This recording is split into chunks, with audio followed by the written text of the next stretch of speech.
I'm Logan. I'm 19 years old and I'm studying to be a doctor. I'm from Texas, but now I live in New York City for college. My parents are in Dallas, where my dad works as a surgeon at a university hospital, and my mom stays home. After high school, I moved to New York and I've been on my own for about 4 months now, since July. My dad's work inspired me to study hard and get into medical school. But since coming here, I haven't had the typical college experience I hoped for. I've been focused on my studies, which is important, but I also wanted to hang out with friends and join clubs. Unfortunately, money has been tight, so I couldn't do those things. My parents pay my tuition, but I have to pay for everything else like rent and living expenses. To make ends meet, I've been doing different jobs like tutoring, working at events, and even at a bar. But it's been tough. I often have to switch between shifts at different jobs just to get by each month. Weekends are when I try to earn the most money. I never really had a day off. It was tough both mentally and physically. I get sleepy during class, and when I come home late at night, I'm too tired to study. I'm worried I might fail my classes and have to repeat the year if things keep going like this. Studying should be my top priority, but I'm struggling to focus. I felt anxious and desperate, so I called my mom for some financial help, even if it was just a little. My dad is hardly ever home because he's busy with his job, so my mom handles the finances. I thought they could help because my dad earns well, but my mom said they couldn't afford to send extra money. Many of my friends get financial help from their parents, and I wished I had that too. Despite all this, I kept working hard at my jobs. The midterms came, but I hadn't studied enough, and as I expected, I had to retake some exams. After finishing the retests in early August, my summer vacation began. I'm planning to work a lot during this long break to earn as much money as possible. Once summer is over, I'll focus more on my studies. That means cutting down on work hours, which should help my finances. To save money, I've been eating cheap foods like instant noodles, bread, and discounted meals. I also use my bike instead of paying for transportation.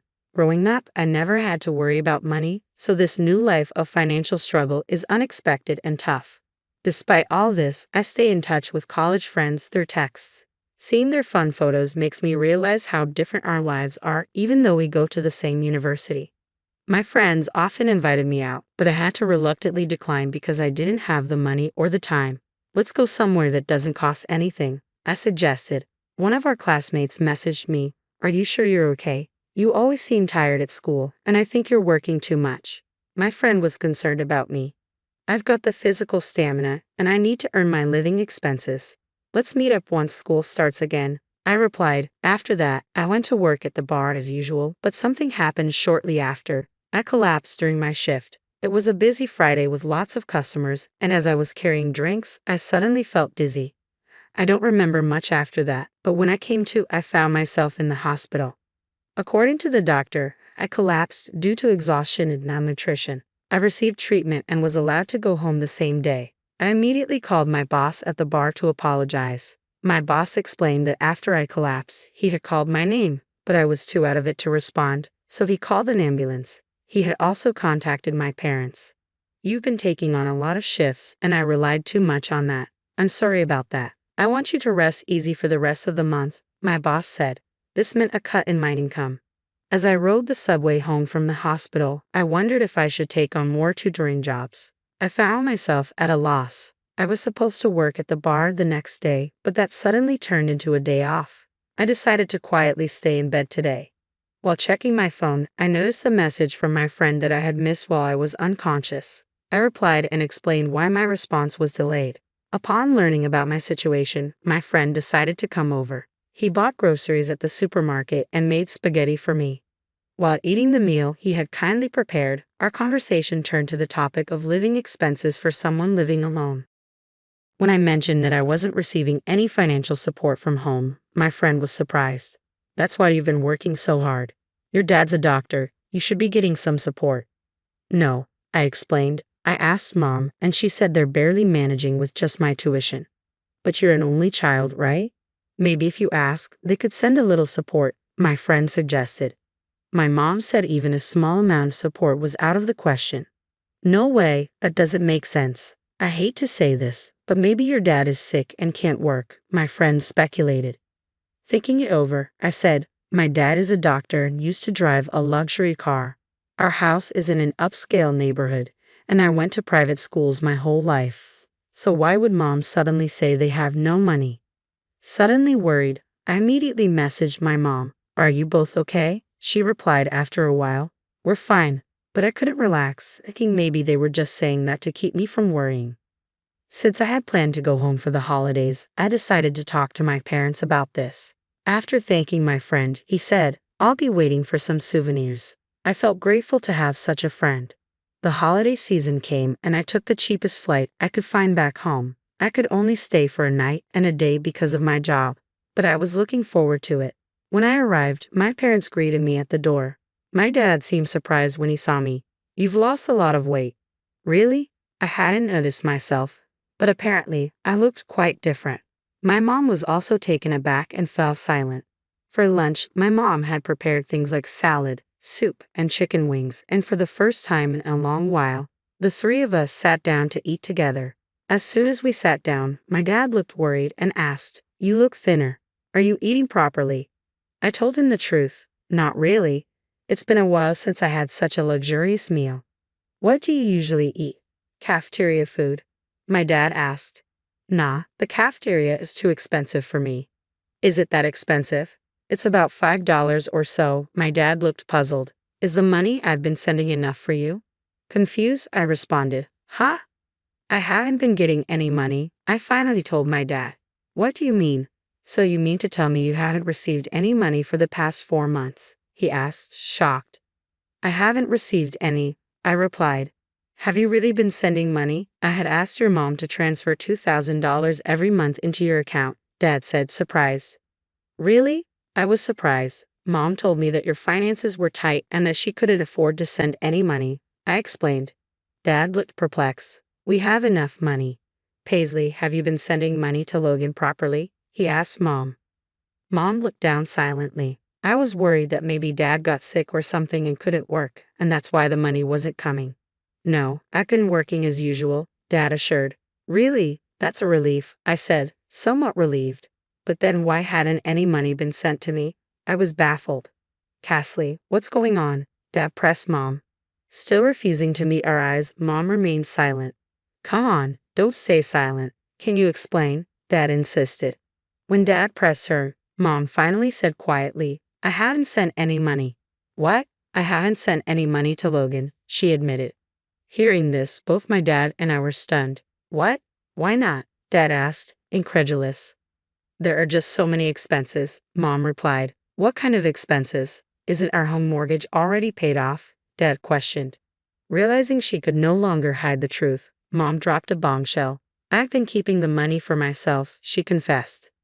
I was dumbstruck. I read online that medical students can earn more than regular students with tutoring jobs, so I thought you'd be okay. I asked you to send me even just a small amount of money, but honestly, I didn't realize you were that strapped for cash, Mom explained.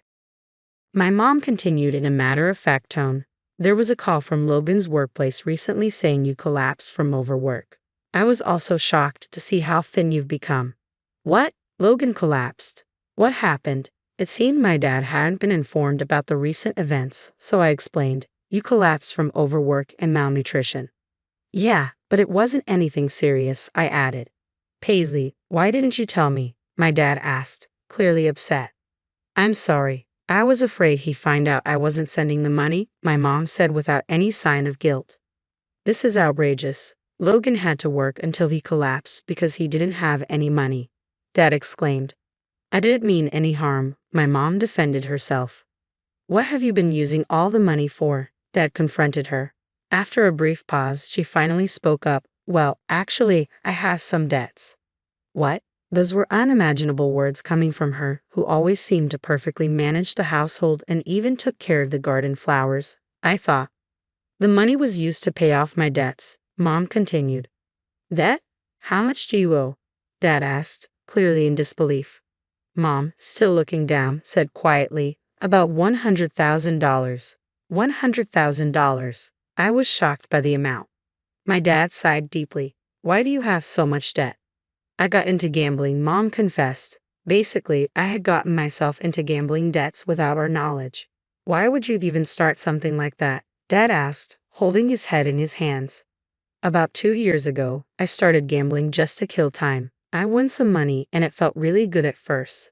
I only used small amounts, but going to the casino became a habit, and I started betting more and more. I couldn't stop, and it led to that amount. I had never gambled, so I couldn't understand why she couldn't stop. Yes, I kept trying to win back what I lost, but I ended up losing more often than winning. I even dipped into our savings, she admitted. So you've spent more than just the debt amount? Dad yelled at her. How much of our savings did you use? He demanded. About $30,000, Mom confessed. I stopped withdrawing more because I thought you would find out. She looked like she was about to cry. If you had talked to me about it earlier, it might have been better. With that amount, you could have worked part-time and paid it back little by little, right? Dad said. I absolutely don't want to work part-time, she said emphatically. Get a grip. You racked up the debt yourself. He was visibly angry. I've been a stay-at-home mom for so long. There's no way I can work now. That's why I borrowed money from payday lenders, she confessed. I was stunned by her selfish reasoning. Then the interest piled up and the debt just grew. I got involved with various lenders, and now I can't make payments anywhere. I'm completely overwhelmed. Dad sighed again. Are you still gambling in this situation? Yes, I see no choice, Mom admitted. Then I'll pay off the debt for you, Dad said decisively. Really? Mom stood up from her chair, her face brightening with joy. I knew you would help me. She rushed towards him, looking moved. However, things didn't turn out as favorably for her. But this is your severance. Let's get a divorce, Dad said abruptly. What? I was surprised. Divorce? I will never agree to a divorce, Mom said firmly. Her face turned from joy to terror, as if she had been cast down from heaven to hell. You continued gambling even knowing Logan was struggling, right? You kept borrowing money, endangering the family, Dad pointed out. That's true, but I can't continue as a family with a wife who prioritizes gambling over her son, he insisted. No way, she finally burst into tears. I'll never gamble again. Please forgive me, she pleaded. But he seemed resolute. Your gambling is likely an addiction. You'll need to see a psychiatrist and undergo long-term treatment. It's not uncommon for people to relapse into gambling during treatment. I'm not addicted. I can stop anytime, she protested. No, if this continues, we could all end up destitute. I have to separate, not just for my sake, but to stop burdening Logan any further. I'll stop from tomorrow, she insisted, but she did not seem to grasp the severity of her inability to stop gambling. I was deeply anxious about the amount of debt and my mom's pathological gambling behavior. In exchange for paying your severance, there will be no division of assets, my dad stated. What? I can't agree to those terms. If you don't pay back the debt, they might seize your account. She fell silent. I never imagined coming home after a long time would lead to this situation. I was just unsettled by my parents fighting. No, Dad, don't you think we can hold off on deciding about divorce? Maybe take some time to cool off and think it over, I suggested. I'm sorry, Logan, but that's not possible, he said calmly. I thought he might have decided on divorce in a fit of despair, but that doesn't seem to be the case. Lunch ended in a heavy atmosphere, and I went to my room. I lay down on the sofa, but I could still hear my parents arguing. It wasn't much of an argument. My mom was hysterically screaming, and my dad responded firmly. I got so fed up with college and home that I just went to sleep out of frustration. The next morning, my mom looked awful, probably from crying all night. I had planned to stay at home a bit longer, but the oppressive atmosphere made me decide to leave early. My dad drove me to the airport. Logan, I'm sorry for all the trouble I've caused, he apologized to me. No, it's not your fault, Dad. I'm grateful for the chance to attend medical school, I reassured him. I'll start transferring an allowance directly to your account from now on, so don't worry, he said. Yeah, thanks, Dad. It really helps, I replied. I know things are tough, but take care, he said as he dropped me off. I flew back to New York. The rest of the summer vacation was busy with work, passing by in a flash. Still, I was constantly worried about my parents. A few months later, I heard that my mom finally agreed to the divorce. My dad's steadfastness broke her resistance. As previously discussed, my dad took on her debts, and in return, there was no asset division in their divorce agreement.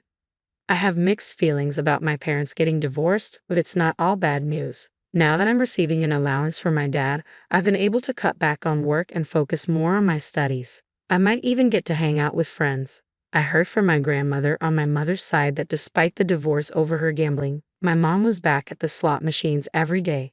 She quickly racked up more debt. Her family couldn't afford to cover her debts, so my mom reluctantly started working part-time. She's currently attending therapy to overcome her gambling addiction.